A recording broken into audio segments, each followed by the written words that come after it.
Okay, welcome to this video, and in this video we're going to solve our question of the day. Okay, so let's write the question of the day that we have.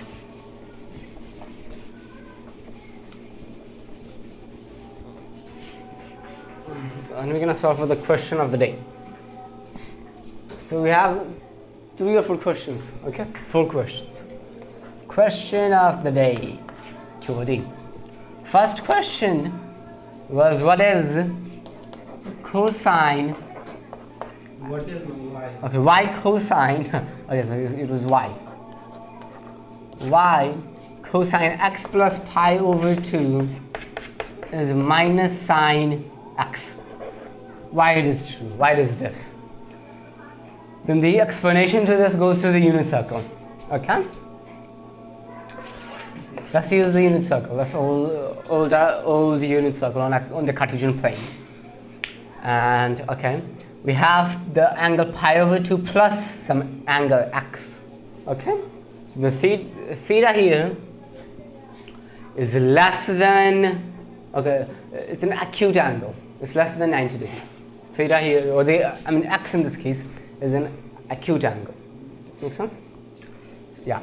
It means whatever that gets added, it will be in this quadrant, because 90 degrees is this, pi over 2 is this, and pi over 2 plus some x, so some extra bit of x, it will land you in this quadrant. Okay? Could be anywhere in this range. Does that make sense? So this x could be any range, anywhere in this range. So this much is your x. So this much was your pi over 2, and then plus x. So this is your whole angle. So it could be pi over 2 plus pi over 4, which is, how much is that? Okay, so you know what is that. So 4 right over here, this is 2 pi over 4, so it's 3 pi. This pi, 3 pi over 4. In degrees, this is 135 degrees. Okay, so you have any angle like that, then how do you deal with that? You might want to write this in terms of pi over 2. So if you want to figure out, okay, pi over 2, pi over 4 in this case. I mean x, you might want to write in terms of x. So if you have cosine of this thing, then this is your whole angle, 90 degree plus x. Okay, and you can figure out what is this by finding out what is the cosine. This length will be your cosine. Okay. But whatever you want to use x instead of this whole thing, this whole angle, then you have to use this triangle over here, the above triangle. So on above you have to use this triangle. If you use the angle x, then if you want to figure out what cosine x plus pi over 2 is, then we know that this is this length. This is this length. This is known to us. Does that make sense? Here this is, for this angle this is sine. Does it make sense? For this angle this is sine. Why is it sine? Because opposite over hypotenuse is 1. So opposite, so this is sine. For this angle this is cosine. But for this angle this is sine. So obviously this is sine x. But I'm taking absolute value here.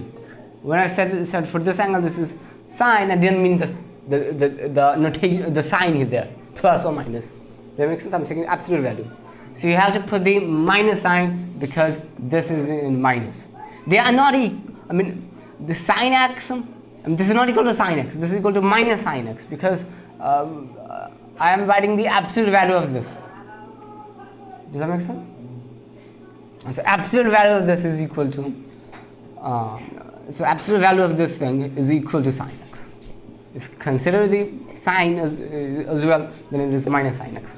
So this is the reason why it is minus sine x. Okay, you can understand from the unit circle. It's pretty easy. That's why if you want to figure out what cosine 135 degree or 3 pi over 4 is, then this is equal to cosine pi over 2 plus, how much you add to pi over 2? You add pi over 4. Because this is 2 pi over 4, this is pi over 4, 3 pi over 4. Okay, and this thing, as I told you, as a proven to you the result, this is minus sine pi over 4. It means minus I'm not talking about. So this is going to be minus 1 over root 2, or if you want to write in this form, minus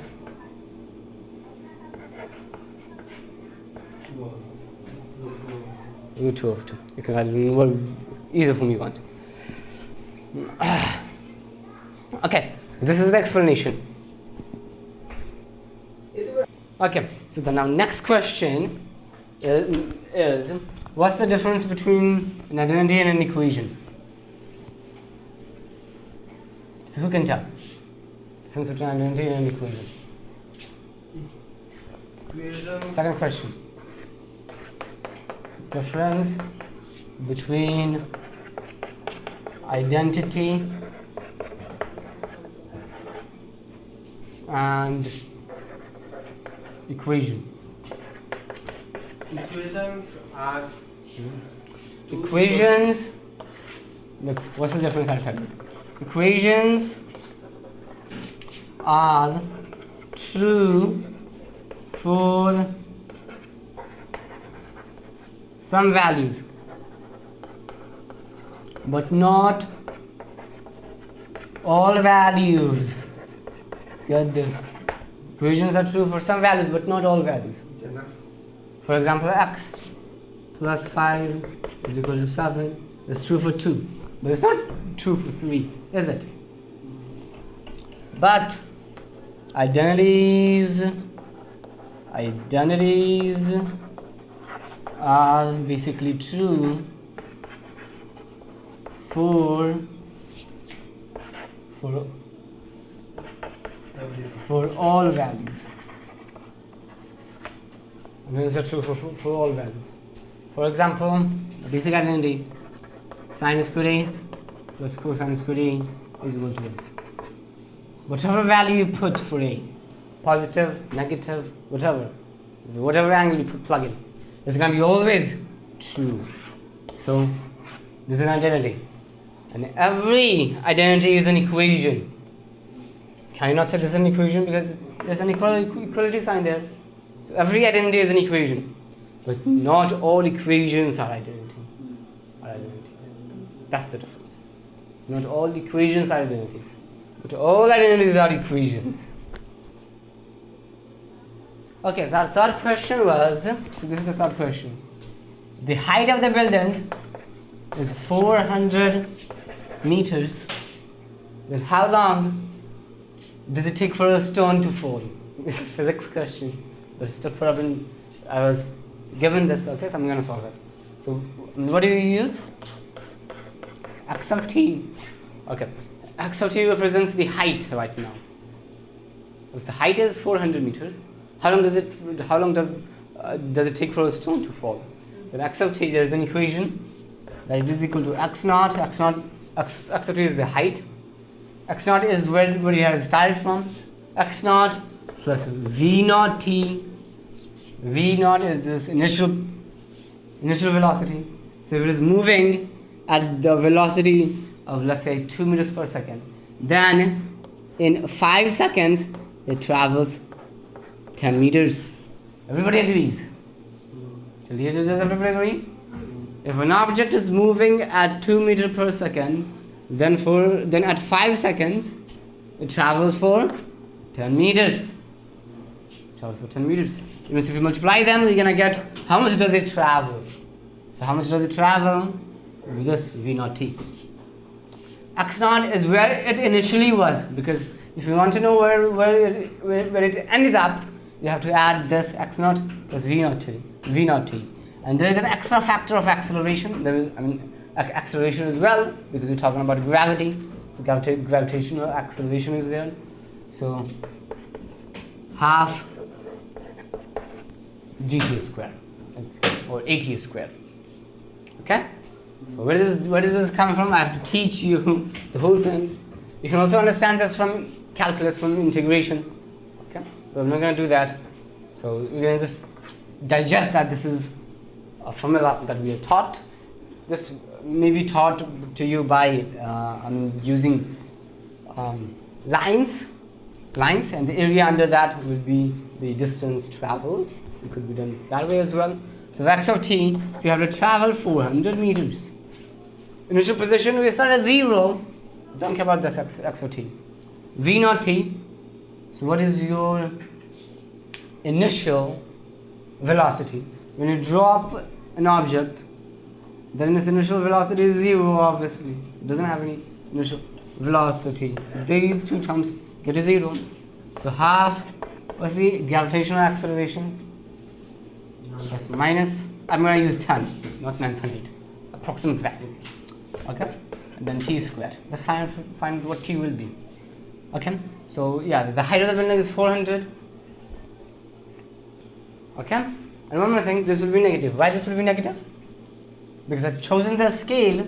Initially, it is at 0. Initially, it is 0. Let's write a scale. Let's say this is 400 meter long building. This is 0, and I've chosen that this is positive sign. Why I've chosen that this is positive sign? Because I've chosen the sign for acceleration. That this, if this goes up, then it has positive acceleration. If it goes down, it has negative acceleration. It means I've chosen this to be positive and the downward to be negative. It means it will be negative, -1, -2, and till the end, -400. So -400. Negative sign will cancel out. And I had better not bring the negatives to confuse.